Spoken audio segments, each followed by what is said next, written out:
పవన్ కళ్యాణ్ గారికి విజయ్ గారి పైన అసూయ పెరిగిపోయింది. ఆయన మాటల్లో స్పష్టంగా కనిపిస్తుంది. రీసెంట్గా జనసేన నాయకులతో అందరితోని కూడా మాట్లాడినటువంటి ఒక మీటింగ్లో విజయ్ గారి పైన ఉన్నటువంటి అసూయ మొత్తాన్ని కూడా వెళ్ళబెట్టేశాడు అని చెప్పేసి ఇప్పుడు సోషల్ మీడియాలో ఎక్కడ చూసినా కూడా కళ్యాణ్ గారి గురించే మాట్లాడుకుంటున్నారు.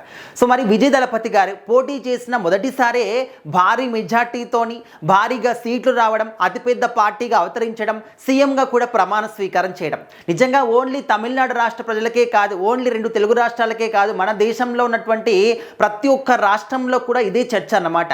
అరే ఒక సినిమా ఇండస్ట్రీ నుంచి వచ్చినటువంటి యంగ్ హీరో పోటీ చేసిన మొదటిసారి ఇంత భారీ మెజార్టీతోని ఇన్ని భారీ సీట్లు, అంత పెద్ద పార్టీగా అవతరించడం, ప్రమాణ స్వీకారం చేయడం, సీఎంగా ఒక రాష్ట్రానికి సీఎంగా అంటే ఎవ్వరు కూడా నమ్మలేరు అన్నమాట. చాలా అంటే ఆయన ఫ్యాన్స్ అందరూ కూడా చాలా హ్యాపీగా ఫీల్ అయ్యారు. అంటే ముఖ్యంగా ఎవరు నమ్మినా నమ్మకపోయినా తమిళనాడు ప్రజలు ఏంటంటే దశాబ్దాల కాలంగా డిఎంకే పార్టీ, అన్నా డిఎంకే పార్టీ వీళ్ళ చేతుల్లోనే రాష్ట్రం అంతా కూడా ఉండింది.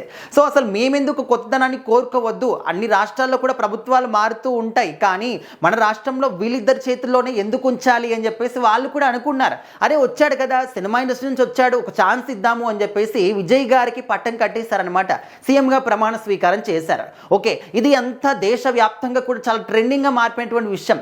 అయితే ఇప్పుడు ఏంటంటే చాలామంది కూడా విజయ్ గారు ప్రమాణ స్వీకారం చేసినప్పుడు సీఎంగా చాలామంది ఏంటంటే పవన్ కళ్యాణ్ గారికి లింక్ పెట్టేశారు. అరే కళ్యాణ్ గారు ఎప్పటి నుంచో కూడా కష్టపడుతున్నారు, దానికి కూడా ఫస్ట్ టైం పోటీ చేసినప్పుడు ఓడిపోయారు, సో ఇప్పుడు ఆయన డిప్యూటీ సీఎం అయినప్పటికీ అటు చూడండి సింగిల్గా వచ్చాడు, ఈయన మాత్రం పొత్తుని వచ్చినప్పటికీ కూడా డిప్యూటీ సీఎంగానే ఉన్నాడు, ఆయన సింగిల్గా వచ్చి స్ట్రాంగ్గా నిలబడి ఈ విధంగా సీఎంగా గెలిచాడు అని చెప్పేసి చాలామంది ట్రోల్ చేశారు. అయితే ఇప్పుడు ఏంటంటే రీసెంట్గా పవన్ కళ్యాణ్ గారు జనసేన నాయకులందరితో కూడా ఒక మీటింగ్లో మాట్లాడినప్పుడు కటౌట్లు పెట్టేసుకొని సీఎంలు అయిపోతూ ఉన్నారు. కటౌట్లు కానీ హాలోగ్రాములు కానీ వీటి వల్ల సీఎంలు అయిపోతూ ఉన్నారు, కానీ నేను మాత్రం ఇక్కడే ఉన్నాను అనే విధంగా కొన్ని వ్యాఖ్యలు చేశారనమాట. సో అది ఇండైరెక్ట్గా కావచ్చు, డైరెక్ట్గా కావచ్చు, ఖచ్చితంగా విజయ్ గారి గురించే మాట్లాడారు అని చెప్పేసి మనం క్లియర్గా అర్థం చేసుకోవచ్చు.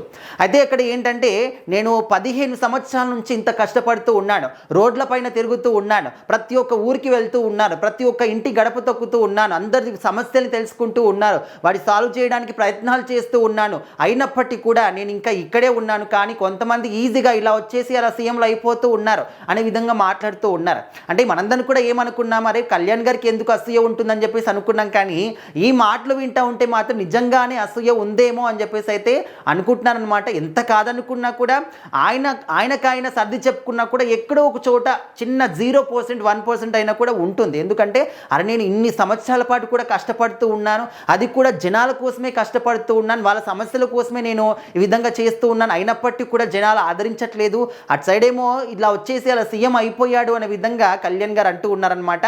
అంటే అక్కడ అది అసూయ అనుకోవచ్చు, బాధని కూడా అనుకోవచ్చు. ఎందుకంటే ఇప్పటికి కూడా జనాలు కొంతమంది విమర్శలు చేస్తూనే ఉంటారు.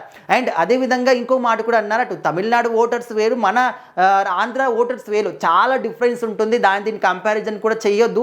బట్ ఒక విషయం అనేది క్లారిటీగా చెప్పాలి ఏంటంటే జనాల కోసం పనిచేసే వాళ్ళు ఎవరు, జనాల కోసం అభివృద్ధి కోసం, రాష్ట్రం అభివృద్ధి కోసం పాటుపడే వాళ్ళు ఎవరు, వాళ్ళని మాత్రమే ఎన్నుకోవాలి అని చెప్పేసి ఆయన ఒక మాట చెప్పారనమాట. సో మరి కళ్యాణ్ గారు మాట్లాడినటువంటి మాటలు విన్న తర్వాత చాలామంది కూడా అవి అసూయతను అన్నాడు అని చెప్పేసి అయితే అనుకుంటున్నారు. మరి ఆయన మాట్లాడిన మాటల వెనకాల ఉన్నటువంటి అర్థం ఏంటి, నిజంగానే అసూయ అనుకుంటున్నారా, బాధ అనుకుంటున్నారా? ఖచ్చితంగా కామెంట్ చేయండి.